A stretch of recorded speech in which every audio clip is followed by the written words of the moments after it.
อ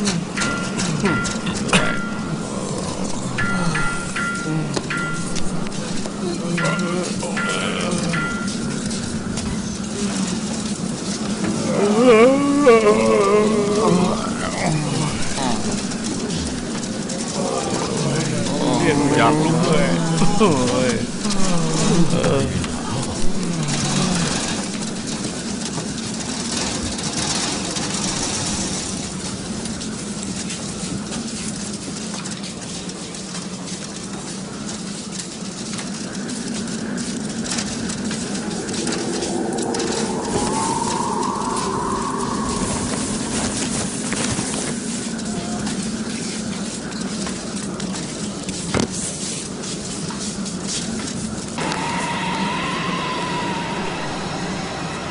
เดือนตุลาคมปี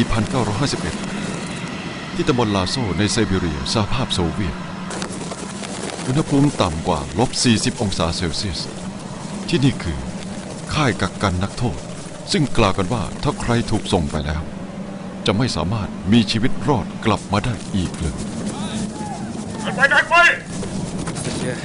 มาตรา58 ข้อ 8 โทษใช้แรงงานหนัก15 ปี OH 58195 วลาดิเมียร์วอกอฟมาตรา58 ข้อ 9 โทษใช้แรงงานหนัก20 ปี OH 521195 อเล็กซีย์ โดบลอนสกี้ต่อไป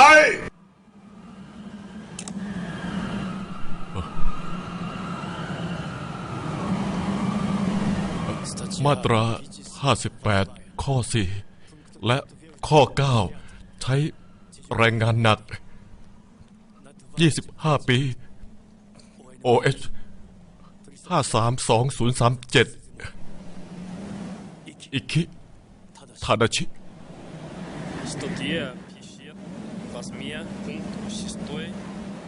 ชายผู้นี้ชื่ออิคิ ทาดาชิระหว่างสงครามโลกครั้งที่2อิคิทำงานหน่วยวางแผนการรบในกองบัญชาการทหารสูงสุดแห่งสมเด็จพระจักรพรรดิแต่ตอนสิ้นสงครามเมื่อสหภาพโซเวียตละเมิดสัญญาเป็นกลางกับญี่ปุ่นและโจมตีแมนจูกัวเขาก็กลายเป็นนักโทษถูกจับส่งไปค่ายกักกันที่ไซบีเรีย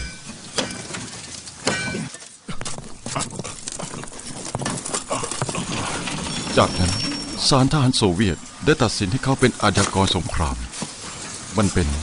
การตัดสินข้างเดียวโดยไม่อนุญาตให้มีทนายแก้ต่างเขาถูกลงโทษให้ใช้แรงงานหนัก25 ปีจึงถูกส่งไปอยู่ที่ค่ายกักกันลาโซเร็วครับคุณทำอะไรอยู่เนี่ยคุณเข้าไปเร็วท่ามกลางอุณหภูมิต่ำกว่า-40 องศาขาดทั้งอาหารและน้ำแต่ต้องใช้แรงงานหนักวันละ12 ชั่วโมงไปเร็วถึงจะได้กินวันละ2 มื้อแต่ก็มีแค่ขนมปังดำกับซุปกะหล่ำปลีเน่าๆแถมยังต้องทำงานหนักในที่หนาวเย็นผู้คนจำนวนมากจึงต้องสูญสิ้นชีวิตไป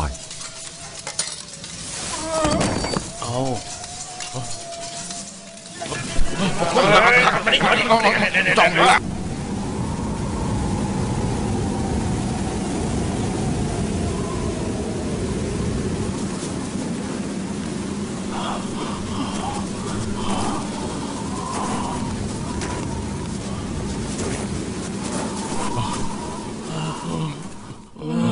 ไปไหนนะ กลับมาครอบครัวของผมกำลังร้องเรียกผมอยู่หยุดนะกลับมาดิ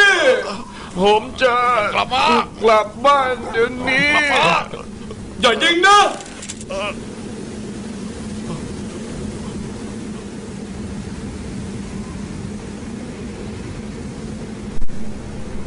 เดินต่อไปเร็ว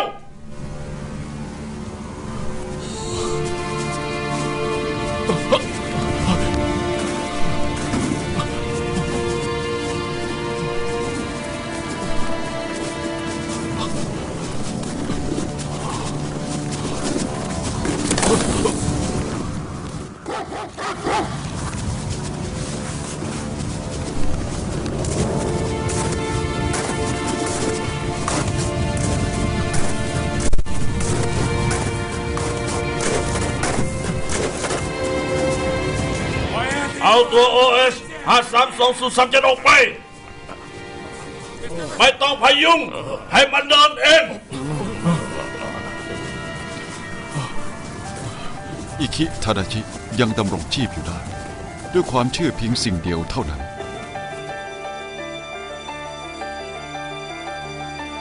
เขาเชื่อว่ามีหน้าที่ที่จะต้องทำและเพื่อทำหน้าที่นั้นให้สำเร็จไม่ว่าจะเกิดอะไรขึ้นก็ตามเขาจะต้องเอาชีวิตรอดกลับไปญี่ปุ่นให้ได้ดังนั้นในภาวะที่สรรพชีวิตไม่สามารถดำรงอยู่กลางหิมะเวิ้งว้างขาวโพลนเขาจะต้องรอดจากนรกนี้ไปให้ได้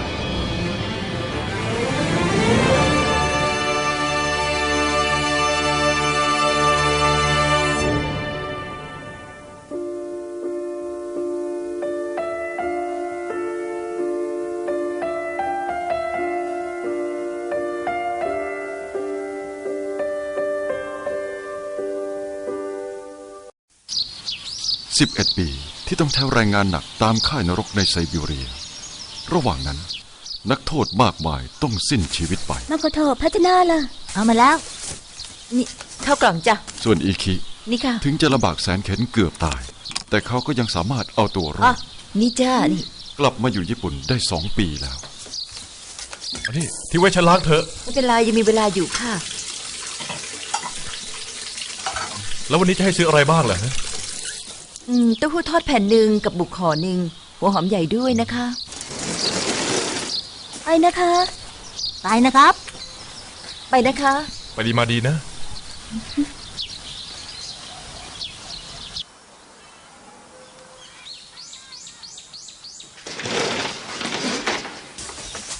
กลับแล้วเหรอกลับแล้วมาโคโตะวันนี้ไปเซ็นโตกับพ่อนะไปอาบน้ำใส่ส้มยูสุผมจะไปกับเคนจังอ๋อนัดกับเพื่อนไว้นะเลยไปกับพ่อไม่ได้สินะเนี่ยงั้นก็ไปเถอะไปนะครับ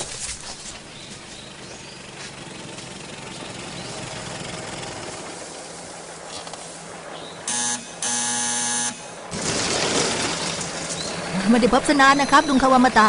สบายดีไหมมาโคโตะดีจังคาวามาตะวัดดีสีหน้านายดูดีขึ้นเยอะแล้วนี่นะ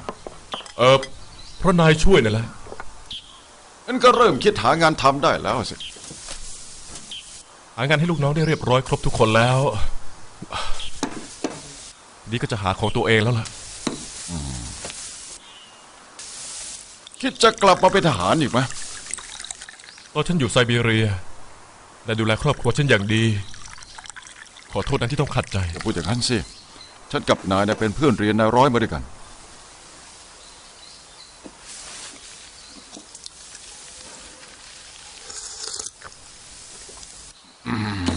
นี่อีกทีคนจบนายร้อยด้วยคะแนนยอดเยี่ยมได้ทำงานตั้งแต่ยังหนุ่มแบบนายเป็นหัวกะทิของกองทัพเลยนะเราต้องใช้นายนะอีกทีว่าเป็นทหารอีกได้ไหมเพื่อป้องกันบ้านเมืองของเรามาทำงานกับฉันเถอะขอร้องละตอนสงครามเพราะฉันวางแผนรบไม่เข้าท่าทำให้ทหารต้องไปตายจนนับไม่ถ้วนกระทั่งสงครามจบแล้วก็ยังทำให้ทหารเยอะแยะไปตายในไซบีเรียอีกแม้แต่พลเรือนก็พลอยตายไปเยอะด้วยฉันผิดเองที่ทำให้คนมากมายต้องตายไป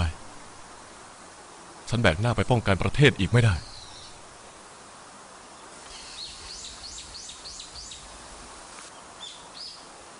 นาโอโกะกลับมาแล้วเหรอสวัสดีนาโอโกะจังโตเป็นสาวแล้วสวยจริงๆนะนี่สวัสดีค่ะ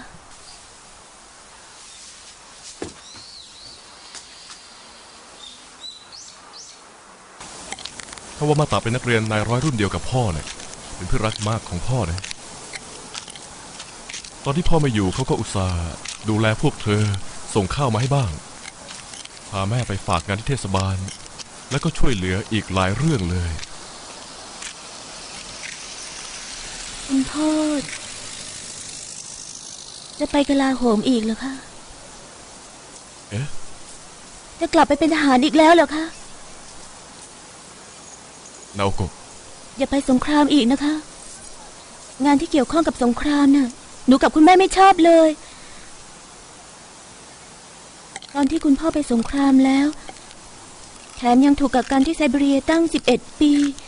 คุณแม่ลำบากมากนะคะมาโคโตะก็ยังห่างเหินกับคุณพ่อไม่หายเลยเพราะคุณพ่อไปสงครามนานเกินไปนี่แหละมาโคโตะเขาชื่นชมมากตอนที่คุณพ่อไปรบเชื่อว่าคุณพ่อเป็นทหารที่สง่างาม แต่ว่าตอนที่คุณพ่อกลับมาในชุดเก่าซอมซ่อผอมหนังหุ้มกระดูกผิดกับที่เขาคิดเอาไว้ไม่รู้ว่าคุณพ่อไปทำอะไรถึงกลายเป็นแบบนั้นรู้ไหมว่ามาโคโตะเสียใจแค่ไหนนะคะหนูเองก็คิดถึงคุณพ่อมาก พ่อเข้าใจ งั้นก็ไปหางานในบริษัทธรรมดาอะไรก็ได้ที่ไม่ใช่กองทัพนะคะขอร้องนะคะอย่าไปยุ่งกับสงครามอีกเลยนะคะคุณพ่อ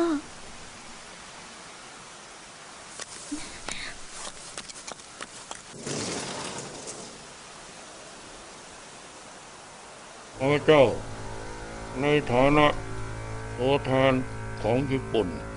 ขอสั่งให้รัฐบาลส่งสารไปถึงอเมริกาอังกฤษสหภาพโซเวียตและจีน วันที่ 15 สิงหาคม ปี 1945 สมเด็จพระจักรพรรดิทรงประกาศยอมแพ้สงครามมหาเอเชียบุรพาทางวิทยุ ผู้สงครามยังได้ใช้ระเบิดชนิดใหม่ กองทัพแห่งพระจักรพรรดิซึ่งคุมทหาร 4,500,000 คน บางส่วนปฏิเสธที่จะยอมเพราะสูญเสียกำลังพลไปมากแล้ว แต่สถานการณ์ก็บังคับให้ต้องยอมแพ้โดยไม่มีเงื่อนไข อันเป็นเรื่องอัปยศอย่างยิ่งสำหรับทหารสายเยี่ยว ท่านแม่ทัพ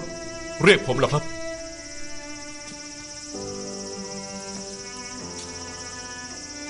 อิคิพรุ่งนี้เช้าบินจากทาจิกาวะไปฉางชุนไปถ่ายทอดคำสั่งให้กองทัพภาคกวางตุ้งยอมแพ้ทันที แต่ว่าทัพภาคกวางตุ้งเพิ่งได้รับคำสั่งใหม่ให้ลุยไปหยกๆนะครับ เขาคงยอมแพ้ไม่ได้ งั้นก็เขียนคำสั่งให้ยอมแพ้เอาติดตัวไปด้วย ฉันรู้ว่าเธอลำบากใจเพราะคำสั่งให้เริ่มรบกับอเมริกา เธอก็เป็นคนร่างเองแล้วต้องมาเขียนให้ยอมแพ้แบบนี้ แต่ฉันขอสั่งเธอ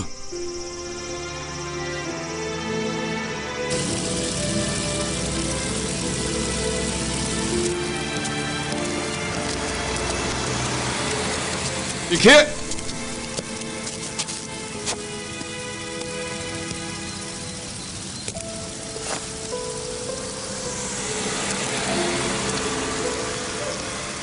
และกำลังจะบินไปฉางชุนไปกล่อมให้ทัพภาคกวางตุ้งยอมแพ้โดยไม่มีเงื่อนไข งั้นเลย สงครามมันจบลงแล้ว ญี่ปุ่นแพ้ซะแล้ว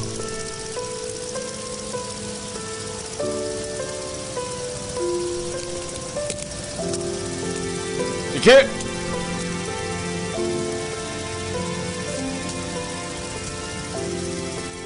ทำงานเสร็จแล้วและต้องกลับมาให้ได้นะสงครามจบแล้วก็จริงแต่ภารกิจของเรายังไม่จบเราจะให้มันจบแบบนี้ไม่ได้เพราะว่าพวกเรามีหน้าที่ป้องกันประเทศนี้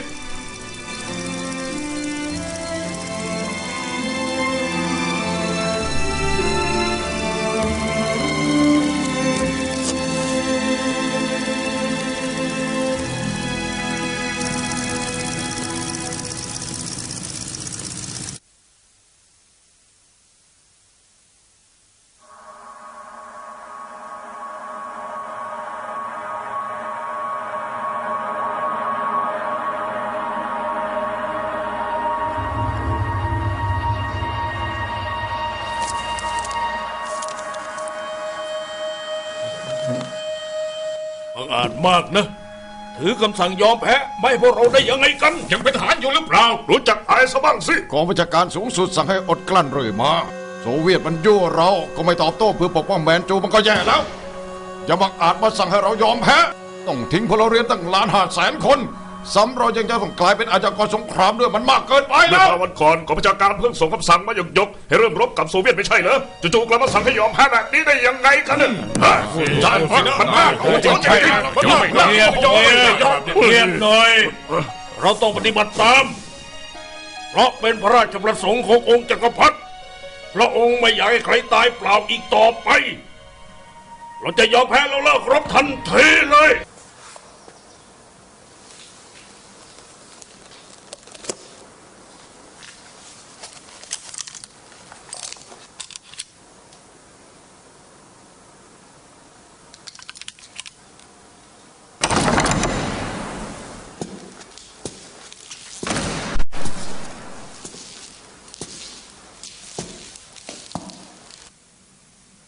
อีคิ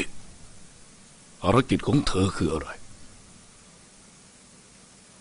ภารกิจของเธอคือเกลี้ยกล่อมกองทัพภาคกวางตุ้งไม่ให้ตายเปล่ามากไปกว่านี้ เสร็จแล้วกลับไปกองบัญชาการใหญ่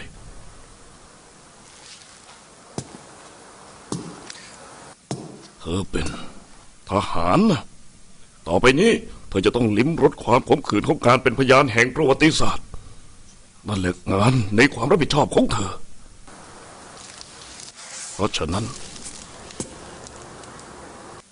เธอจะต้องมีชีวิตอยู่เพื่อรู้เห็นเอาไปบอกต่อและป้องกันไม่ให้ประเทศเราทำผิดซ้ำอีกนั่นแหละหน้าที่ของเธอละ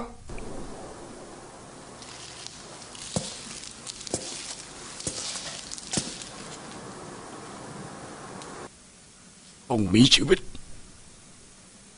กลับไปบ้านให้ได้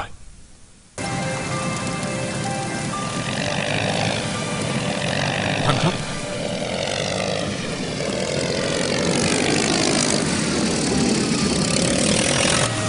นั่นคือฝึกบินหน่วยไหนเนี่ยนักเรียนในเรืออากาศได้รับคำสั่งให้กลับญี่ปุ่นไปแล้วไม่ใช่เหรอ เขากำลังไปครับ แต่โดนโซเวียตยิงเลยต้องลงฉุกเฉินน่ะ ช่วยได้ไหมเนี่ย พอห้ามเลือดให้หยุดไหลได้ก็ไม่เป็นไรแล้วครับหรือจะส่งโรงพยาบาลทันทีเลยครับ ผู้พันเครื่องบินจะออกแล้วครับ ไอ้นักเรียนคนนี้ขึ้นเครื่องกลับญี่ปุ่นไปกับเราด้วย ช่วยรักษาเขาให้ดีด้วยนะ ครับ แต่ว่าผู้พันครับ นอกจากนักบินแล้วให้คนอื่นไปได้อีกแค่2 คนเท่านั้นนะครับ งั้นเธอกับนักเรียนคนนี้ขึ้นเครื่องไปแล้วกันอดทนอีกหน่อยนะ แต่ว่าถ้าไม่กลับไปรายงานตัวที่ญี่ปุ่นถ้ากับขัดคำสั่งกองบัญชาการเองนะครับ รีบจัดการให้เขาขึ้นเครื่องบินไปได้เลย ครับ ท่าน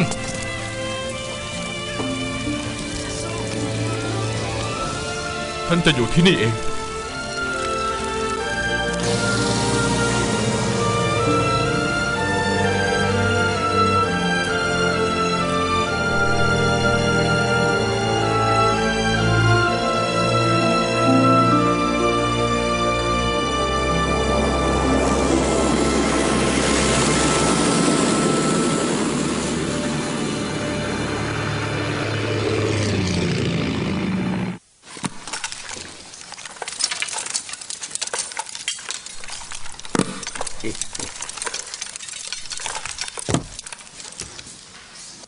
สหภาพโซเวียตสั่งให้ปลดอาวุธทหารญี่ปุ่นทุกหน่วย และนายทหารในกองทัพภาคกวางตุ้ง 26 คนถูกจับส่งไปค่ายกักกันฮาบารอฟในไซบีเรีย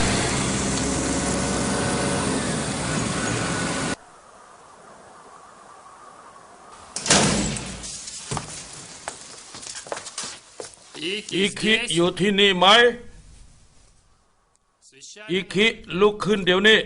คนอื่นอย่าขยับนะรีบเก็บของส่วนตัวเอาไปด้วย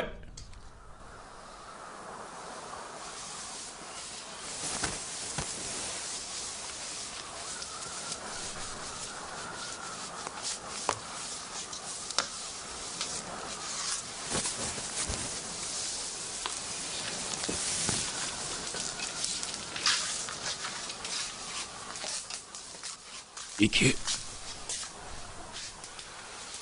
ไม่ว่าจะเกิดอะไรขึ้น ต้องอยู่ให้ได้ ต้องมีชีวิตรอดนะ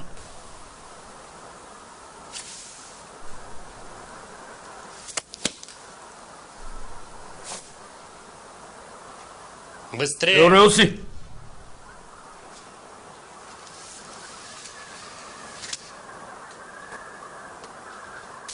สหภาพโซเวียตต้องการให้สารภาพว่าจักรพรรดิทรงเป็นผู้บัญชาการรบที่แท้จริงและพระองค์จะต้องถูกลงโทษกองทัพเราวางแผนการรบทุกสถานการณ์ตามคำสั่งของเจ้ากรมเสนาธิการเท่านั้นหยุดพูดไปเลย ที่พูดมาทั้งหมดเนี่ยเป็นการโกหกทั้งนั้นจักรพรรดิเป็นหัวหน้าใหญ่สุดของกองทัพ จักรพรรดิทรงเป็นจอมทัพแต่เพียงในนามเท่านั้น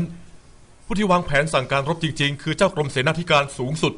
จักรพรรดิไม่ใช่ผู้สั่งการใดๆทั้งสิ้นไม่จริง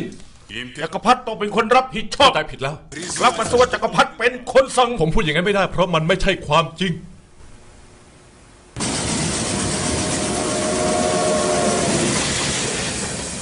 อิคิยืนกรานว่าจักรพรรดิไม่ใช่ผู้บัญชาการรบ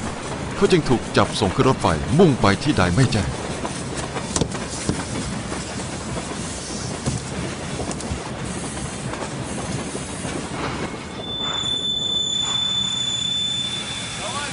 ไปขึ้นไป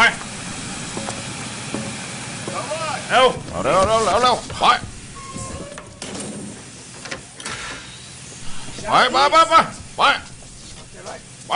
ป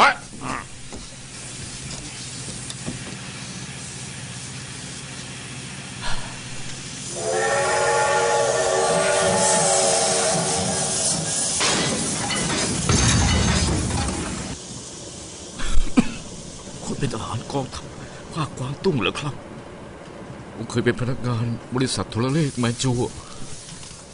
คุณเป็นพลเรือแล้วทำไมถึงถูกจับได้เลยผู้โซเวียตหาว่าผมเป็นสายลับแอบดักฟังการสื่อสารของพวกมันผมปฏิเสธยังไงมันก็ไม่ยอมฟังเลยถูกส่งไปคุกโน้นคุกนี้ไม่หยุดผ่านจนน่าแค้นใจจริงๆแล้วครอบครัวคุณล่ะที่มันเป็นอย่างนี้ก็เพราะทหารอย่างพวกคุณนั่นแหละเขาไม่เกิดสงครามตามใจชอบพอแพ้ก็ทิ้งพวกชาวบ้านทำไมทหารอย่างพวกคุณถึงให้ลูกเมียตัวเองอพยพหนีไปก่อนพวกเราล่ะเพราะอะไรเป็นหรือเปล่าครับเอาเมียกับลูกสาวผมคืนมานะ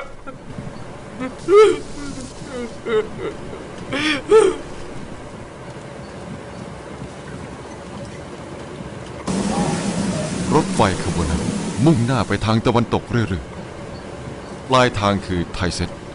ลึกเข้าไปในไซบีเรียเป็นค่ายนักโทษใช้แรงงานหนัก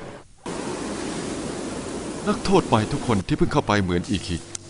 พอไปถึงจะถูกตรวจร่างกายอย่างละเอียดทันทีเพื่อหาอุปกรณ์หรือยาพิษที่จะสามารถใช้ฆ่าตัวตายได้แล้วไฟหมดที่ค่ายนี้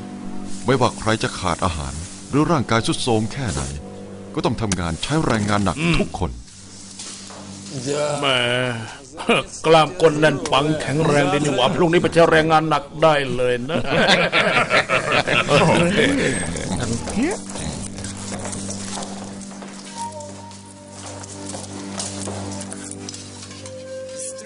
รีบกินเข้าไป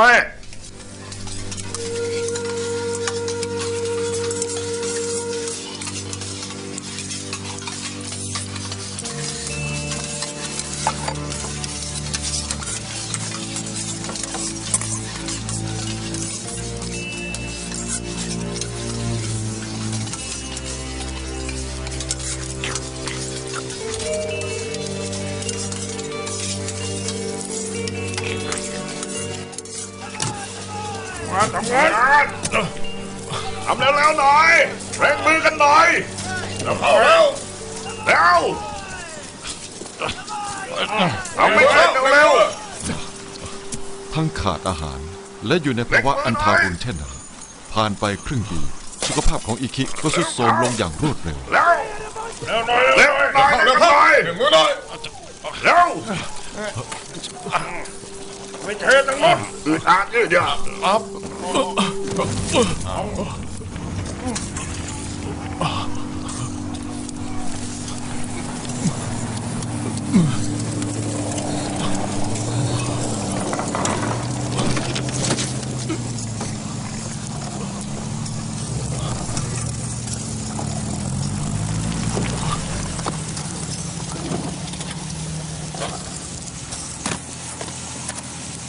หยุดทำงานแล้วไปขึ้นรถเดี๋ยวนี้ ที่เหลือทำงานต่อที่เหลือทำงาน จะพาผมไปไหนเนี่ย ไม่ได้แล้วครับ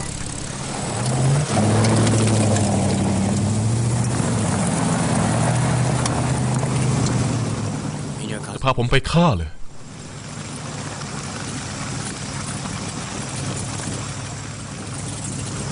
อิคิเตรียมทำใจไว้แล้วว่าผมต้องตาย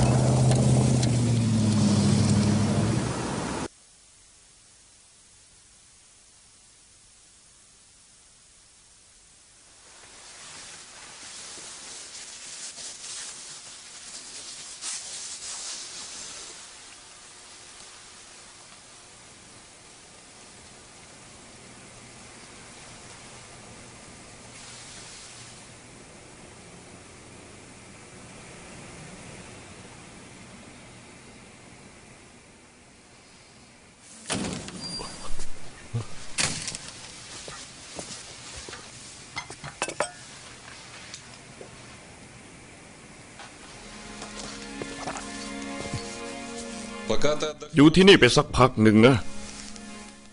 จะให้อยู่ไปทำไมกัน มีนายทหารญี่ปุ่นอีก2 คนจะให้พบกันทีหลัง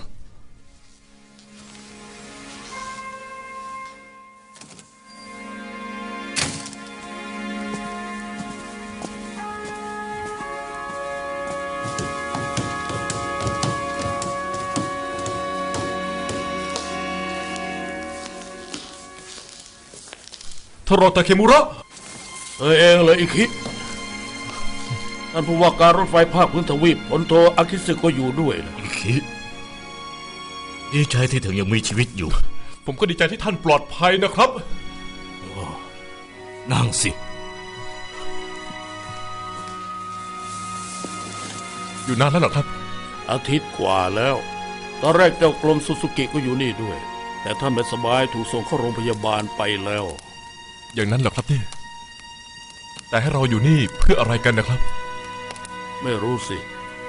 แต่ว่าที่นี่เราไม่โดนสอบสวน แถมได้กินอาหารร้อนๆนอนเตียงสบายๆด้วย พวกโซเวียตเนอะมันก็ใช้วิธีตบหัวและลูบหลังแบบนี้แหละ เวลาที่จะเอาอะไรจากเราเนอะ จะเอาอะไรจากเราเหรอครับ เรื่องนั้นทารุณจิตใจร้ายแรงกว่าที่คิด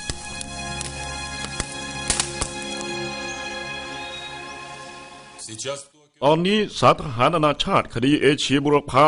กำลังพิจารณาอยู่ที่โตเกียว อยากให้คุณ3 คนไปเป็นพยานให้โซเวียตว่าจักรพรรดิเป็นผู้บัญชาการทำให้เกิดสงครามขึ้น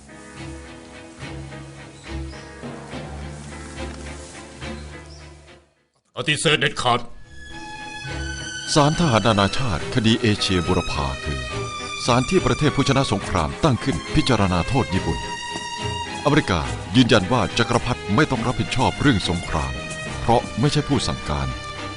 แต่โซเวียตต้องการประหารจักรพรรดิให้ได้จึงบีบให้ทหาร3 คนซึ่งรวมทั้งอิคิด้วยต้องให้การเท็จเพื่อเป็นพยานให้ฝ่ายโซเวียต ไม่ว่าจะถามยังไงผมก็จะตอบเหมือนเดิมนั่นแหละ Откуда поступали приказы по Тихоокеанской войне? ระหว่างสงครามคำสั่งให้รบทั้งหมดมาจากใครตอบมาสิจักรพรรดิเป็นแม่ทัพใหญ่ของญี่ปุ่นใช่ไหม Признайся, император виновен. จะถามอีกกี่ครั้ง ผมก็ตอบความจริงไม่สามารถพูดให้เป็นผิดได้ ชื่อกองทัพแห่งพระจักรพรรดิก็บอกอยู่แล้วว่าต้องรับคำสั่งจากจักรพรรดิเขาก็ต้องรับผิดสิหยุดพูดบ้าๆสักทีนึง เราจะไม่เป็นพยานเท็จให้คนอย่างพวกแกหรอกอ้าวอีขี้เหรอมันจะให้เราเป็นพยานเท็จให้ได้อย่ายอมมันนะ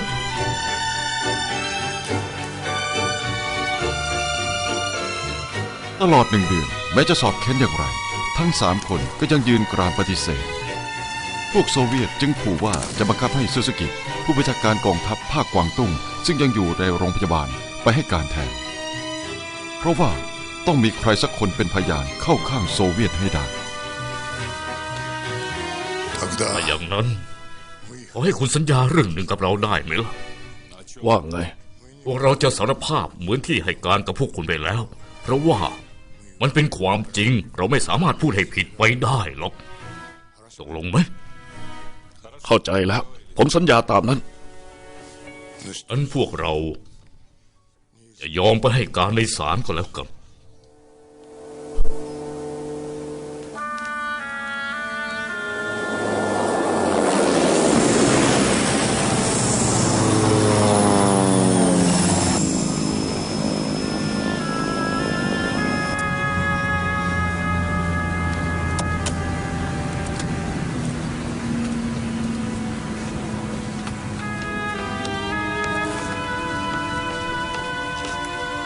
อิคิจากโตเกียวไป นานประมาณ1 ปีแล้ว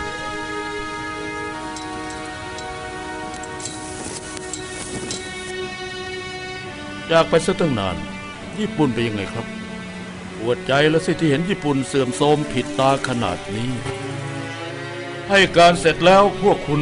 ต้องกลับไปอยู่ค่ายกักกันในโซเวียตอีกครั้ง แต่ถ้าคุณอยากกลับญี่ปุ่นทันทีแล้วก็ เราสามารถจัดการให้ได้ดังใจนะครับ นี่คุณกำลังต่อรองกับพวกเรา เพื่อให้ยอมพูดว่าจักรพรรดิเป็นผู้บัญชาการสงครามอย่างนั้นใช่ไหมล่ะแต่เราตกลงกันแล้วว่า เราจะให้การเหมือนที่บอกพวกคุณไปแล้วเท่านั้น ถึงยังไงก็ไม่เปลี่ยนใจหรอก ถ้างั้นคืนนี้คิดให้ดีอีกคืนนะ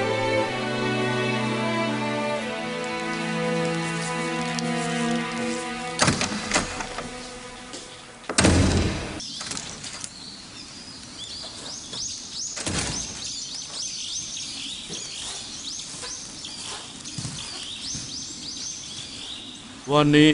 กรุณาอย่าออกจากห้องนะครับ เรื่องอาหารผมจะยกมาให้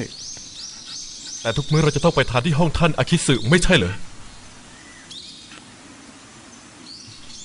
เกิดอะไรขึ้นหรือไง นายพลอาคิสึตายเสียแล้วครับ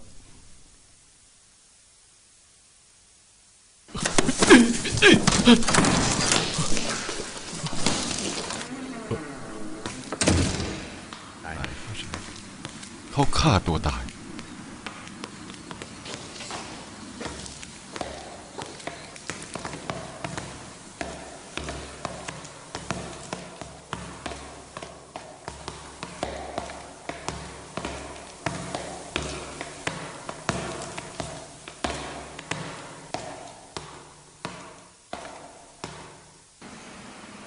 ในพลอาคิสึเลือกจบชีวิตตนเองแทนการเป็นพยานเท็จโซเวียตจึงพยายามหว่านล้อมอิคิเพราะไม่อยากให้คนตายเปล่าอีก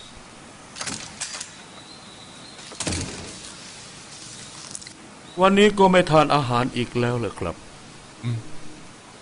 ผมเสียใจกับการเสียชีวิตของท่านอาคิสึเสียใจกับครอบครัวของเขาด้วยนะครับ น่าเห็นใจจริงๆคุณอิคิผมเชื่อว่าคนอย่างคุณจะไม่ทำอะไรให้ครอบครัวเป็นทุกข์ใจแน่ๆเชียว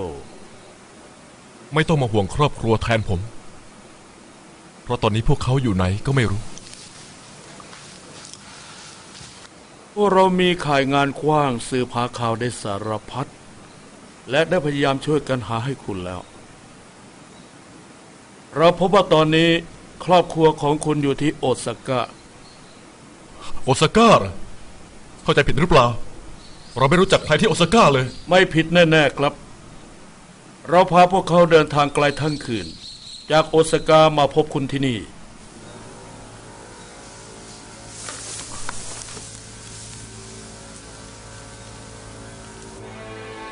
ที่นี่เหรอ พวกเขากำลังรออยู่ชั้นล่างครับ ผมพบพวกเขาไม่ได้หรอก มาเข้ามาสิ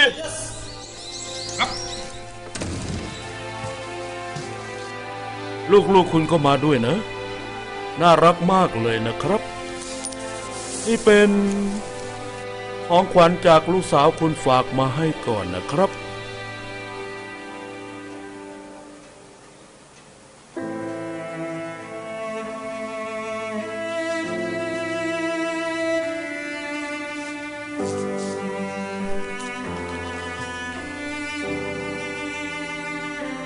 เอาไปกันเถอะครับ เมื่อคุณเป็นพยานให้เราเสร็จแล้ว เราจะทำให้คุณได้กลับไปอยู่กับครอบครัวทันทีเลยครับ ในฐานะที่ผมเป็นทหาร ผมจะให้การที่เป็นภัยต่อประเทศชาติบ้านเกิดไม่ได้ พวกเขาหวังจะได้พบคุณถึงได้อุตส่าห์มาไกลจากโอซาก้าชิวนะ ยังไงผมก็พบครอบครัวผมไม่ได้หรอก แน่ใจนะ ว่าคุณจะไม่รู้สึกเสียใจทีหลังนะ ให้เขากลับไปซะ ส่งครอบครัวผมกลับบ้านไปเดี๋ยวนี้เลยไป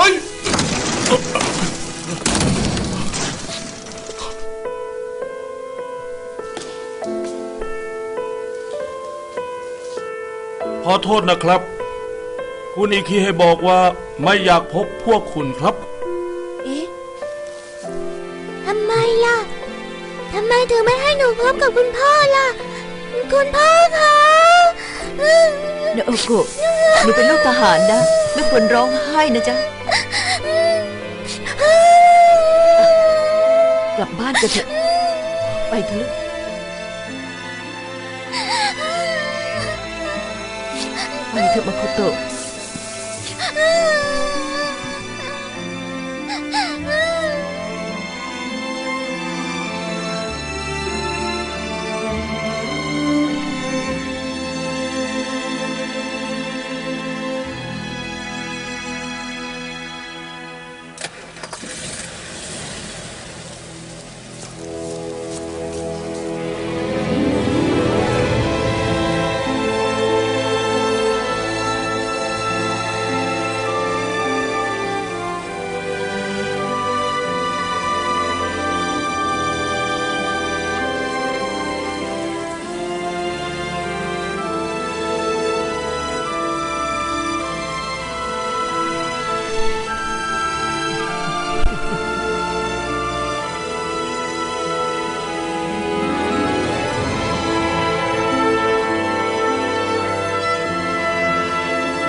โยชิโกะ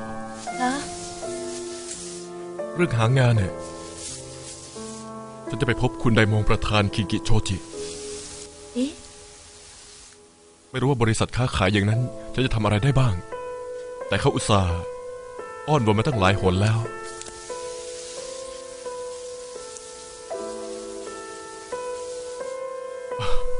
ถ้ากลับไปเป็นทหาร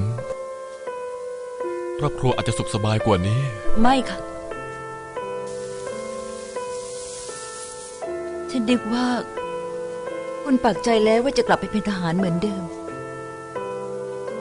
โยชิโกะ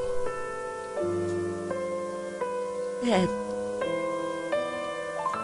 ฉันน่ะไม่อยากให้เกิดเรื่องอย่างนั้นอีกเลยพอนึกถึงตอนที่คุณติดอยู่ในไซบีเรีย11 ปีทีไร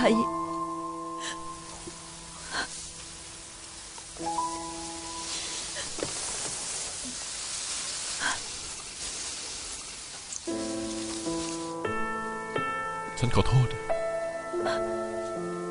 ที่ทำให้ลำบาก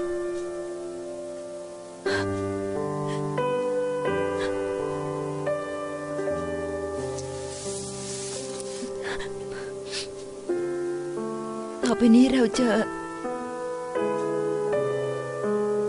ได้อยู่ด้วยกัน พร้อมหน้าเป็นครอบครัวจริง ๆ แล้วนะ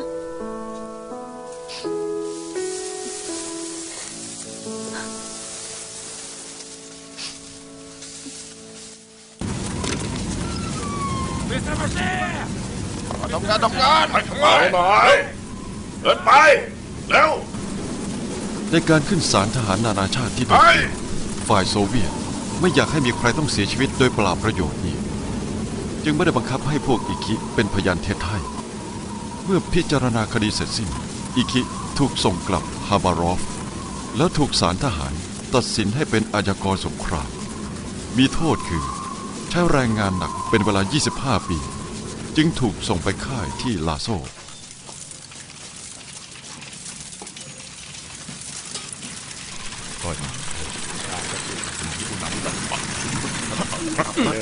ไป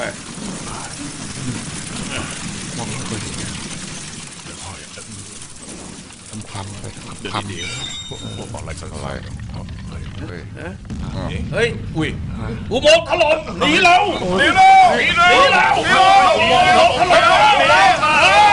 โอ้ยโอ้ยโอ้ยโอ้ยมาแล้วมาแล้วมาแล้วถล่มมาแล้วช่วยอุโมงค์ถล่มช่วยแล้วยังไม่ตายยังไม่ตายมาโอ้ยคนข้างในด้วยช่วยหน่อยช่วยหน่อยทำใจดีๆเอาไว้ไม่ไหวไม่ตายนี่ยังไม่ตายก่อนไม่ตายทำใจดีไว้หน่อยอดทนไว้ อุบัติเหตุครั้งนั้นทำให้อิคิบาดเจ็บสาหัสเขาจึงถูกส่งกลับไปที่ค่ายนักโทษญี่ปุ่นที่ฮาบารอฟอิคิต้องอยู่ในค่ายนักโทษญี่ปุ่นนี้เป็นเวลา8 ปีการใช้แรงงานหนักขาดอาหารท่ามกลางสภาพเลวร้ายทำให้ทุกคนอ่อนแอลงเรื่อยๆโอ้งานนี้แล้วเหรอกล้าได้ยังไงพวกแกมันลาขี้เกียจต้นไม้นี่เป็นสมบัติของรัฐทุกท่านต้องใช้ให้คุ้มค่าห้ามเอาไปใช้ทำฟืนไปทำงานไปทำงานขอร้องละคนพวกนี้ป่วยจนทำงานกลางแจ้งไม่ไหวอีกต่อไปแล้ว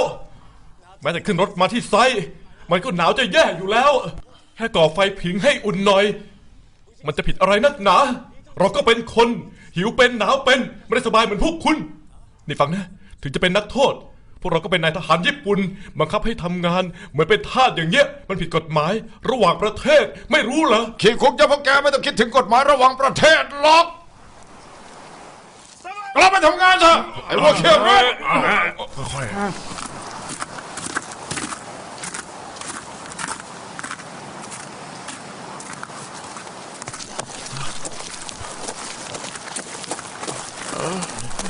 นี่ใครเว้ย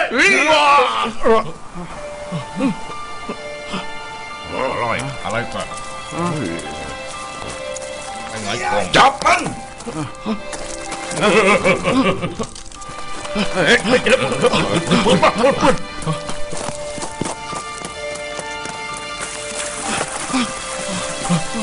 ฮอริเอะ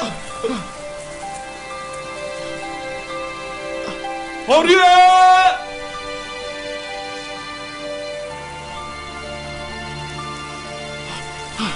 ฮอริเอะ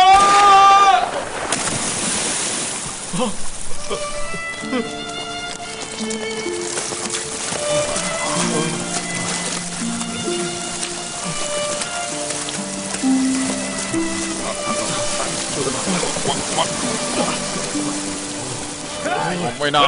ไม่ฆ่าท่านได้พ้นลากไปขึ้นมาส่งให้เราซะเร็ว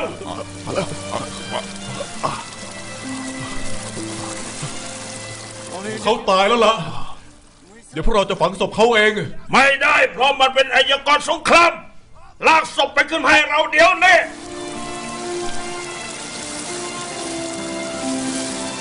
ถ้าไม่ส่งศพมันให้เราแล้วก็เราจะยิงพวกแกทิ้งแต่จริงก็ยิงเลยสิวะถ้ายิงคนที่ไม่มีความผิดพวกแกก็ต้องติดคุกเหมือนกันนั่นแหละ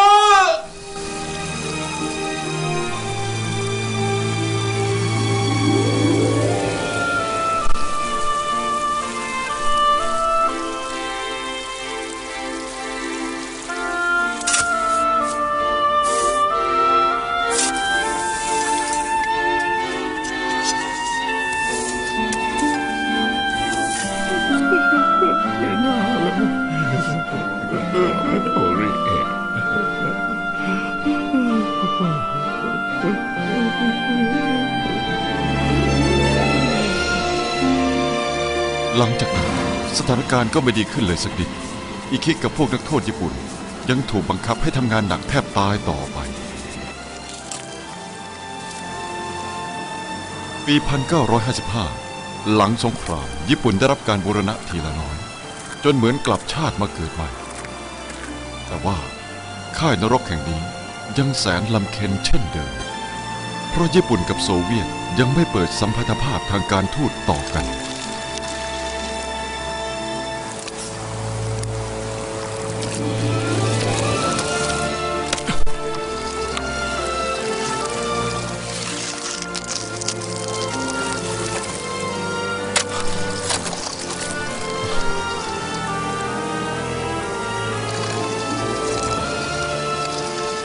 จิบะนะ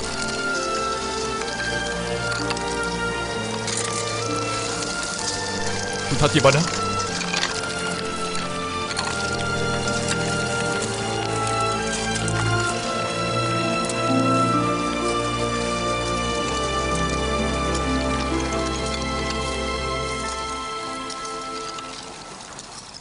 เขาตายแล้วล่ะ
ขออนุญาตครับท่านประธานครับคุณอิคิมาแล้วครับเชิญครับ โอ้คุณอิคิกำลังรออยู่พอดีผมคือประธานไดมง อิคิทาดาชิครับ เชิญนั่งดีใจที่คุณมาในที่สุดก็ได้พบคุณจนได้ มารบกวนหน่อยนะครับ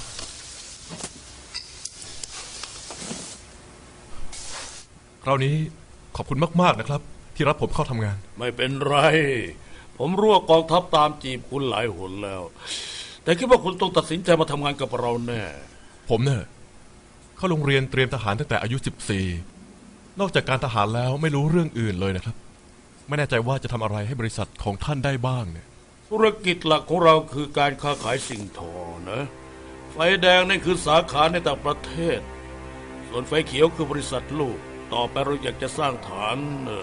ในอุตสาหกรรมหนักพวกเหล็กและเหล็กกล้าแล้วทำธุรกิจกับนานาชาติให้มากขึ้นสรุปว่าเราอยากแข่งขันในตลาดโลกให้ได้ระหว่างที่ทำสงครามคุณวางแผนรบกับทั้งโลกเพราะเป็นฝ่ายเสนาธิการในกองทัพจักรพรรดิอันเป็นที่รวมของพวกคนเก่งที่สุดในญี่ปุ่นผมถึงอยากให้คุณมาเข้าบริษัทเราเพื่อจะได้ใช้ความสามารถในการรวบรวมข้อมูลและวิเคราะห์สถานการณ์ให้บริษัทเราแต่ว่าการรบมันต่างกับธุรกิจอย่างสิ้นเชิงเลยนะครับคุณคิดอย่างนั้นเหรอกองทัพเกณฑ์คนมาเป็นทหารโดยไม่ต้องใช้อะไรมากแค่ส่งไปรษณียบัตรส่วนเราใช้คนและโทรศัพท์กองทัพกับผมเริ่มธุรกิจโดยใช้แต่สมองเท่านั้น มันก็เหมือนกันนั่นแหละตกลงตัดสินใจได้หรือยังล่ะยังครับผมไม่อยากทำผิดอีกเพราะตัดสินใจผิดมาหนหนึ่งแล้วนะครับหมายถึงเรื่องที่แพ้สงครามใช่ไหมล่ะที่ว่าตัดสินใจผิดนะถ้าคุณอิคิคิดว่าต้องรับผิดชอบที่ทำให้ญี่ปุ่นแพ้สงครามแล้วล่มสลายขนาดนี้แล้วก็เหล่านี้ใช้สิ่งที่คุณได้รับการฝึกอบรมมาทำให้ญี่ปุ่นชนะสงครามเศรษฐกิจซิเป็นการแสดงความรับผิดชอบอย่างหนึ่งนะถึงจะไม่ได้เป็นทหารเราก็ปกป้องประเทศได้ด้วยวิธีอื่น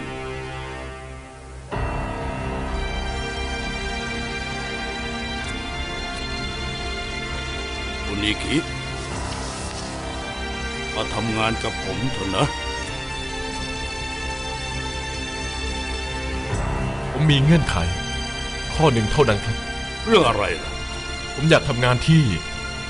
ไม่ต้องเกี่ยวข้องกับเส้นสายทหารเท่านั้นแหละครับอยากทำธุรกิจที่ไม่ยุ่งกับใครหรืออะไรที่คุณเคยเกี่ยวข้องสมัยเป็นทหารใช่ไหมล่ะครับผมเชิญคุณไม่ใช่เพราะคุณเคยเป็นทหาร ไม่ใช่เพราะคุณเส้นใหญ่ในกองทัพผมชอบความสามารถของคุณผมชอบคนเก่งอย่างคุณนะ เข้าใจแล้วครับงั้นผมก็ตกลงทำครับ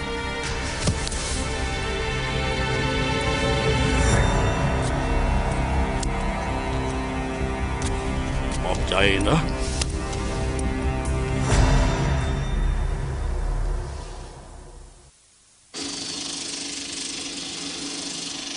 เรียนคุณอิคิทาดาชิ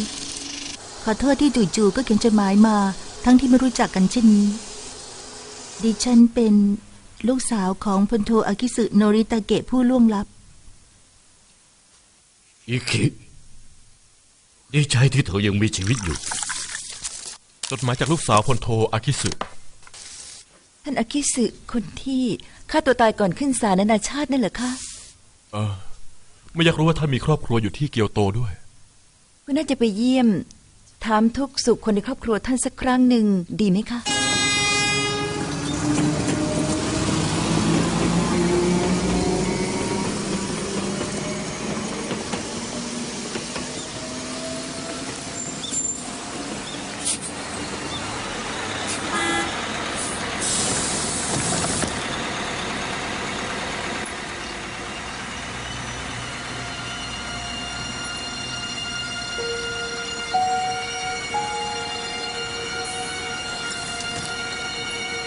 พอเห็นปุ๊บก็รู้เลยว่าเป็นลูกสาวท่านอากิสึฉันก็รู้ว่าเป็นคุณค่ะ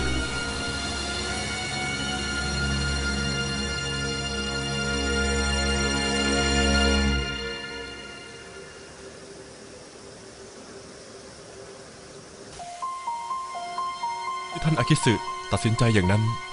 เป็นการกระทำที่น่านับถือไม่ใช่แค่เพราะไม่ยอมไปให้การเป็นภัยต่อชาติเท่านั้นผมคิดว่านั่นยังเป็นการป้องกันไม่ให้พวกเราถูกบังคับให้เป็นพยานเท็จตามที่โซเวียตต้องการอีกต่อไปดังนั้นท่านอากิสึจึงได้สละชีวิตอย่างสมศักดิ์ศรีเพื่อสิ่งที่ท่านเชื่อว่า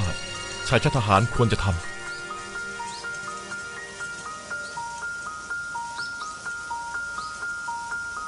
นอกจากคุณแม่ที่เสียไปแล้วมีใครอีกไหมครับมีพี่ชายคนหนึ่งค่ะแต่ไม่ได้พบกันมา10 กว่าปีแล้ว10 ปีเหรองั้นคุณก็อยู่นี่คนเดียวหรือไงค่ะเลยโดนอาดุบ่อยๆว่าอายุ27แล้วยังไม่ยอมแต่งงานอีกมัวแต่เล่นขี้ดินอยู่นั่นแหละเล่นขี้ดินเหรอเซรามิกนะคะผู้หญิงทำเซรามิกหายากนะครับกระถางทูบใบนั้นเป็นของสะสมที่พ่อโปรดปรานมากที่สุดเมื่อไหร่ที่คิดถึงพ่อฉันก็มองดูมันบ่อยๆเลยสนใจเซรามิกขึ้นเรื่อยๆค่ะพอเรียนจบจากโรงเรียนหญิงล้วนฉันเลยดื้อไปเรียนทำเซรามิกทั้งที่แม่ห้ามตั้งหลายครั้งดูเหมือนคุณพ่อชักนำให้คุณเข้าไปในโลกศิลปะเซรามิกเลยนะครับ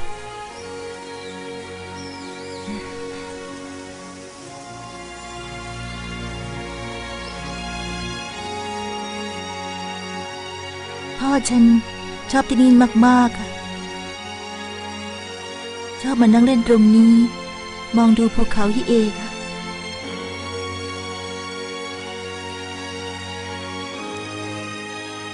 ตรงนู้นคือเขาฮิเอละสินะครับค่ะ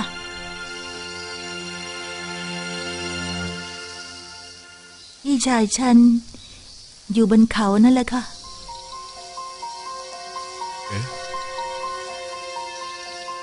คิดว่าเขาปฏิบัติธรรมอย่างเข้มงวดทุกวันก่อนเป็นพระพี่ชายคุณทำอะไรเหรอครับเป็นทหารค่ะแล้วทำไมถึงไปบวชล่ะไม่รู้เพราะเขาไม่เคยบอกอะไรเลยค่ะแต่ว่าตอนสิ้นสงครามก็เป็นทหารอยู่ที่เกาะลูซอนและรู้สึกผิดเหลือเกินที่ทำให้ลูกน้องตายจึงเสียใจตลอดเวลา ทหารที่เคยอยู่หน่วยเดียวกับเขาเล่าให้ฟังอย่างนั้นค่ะ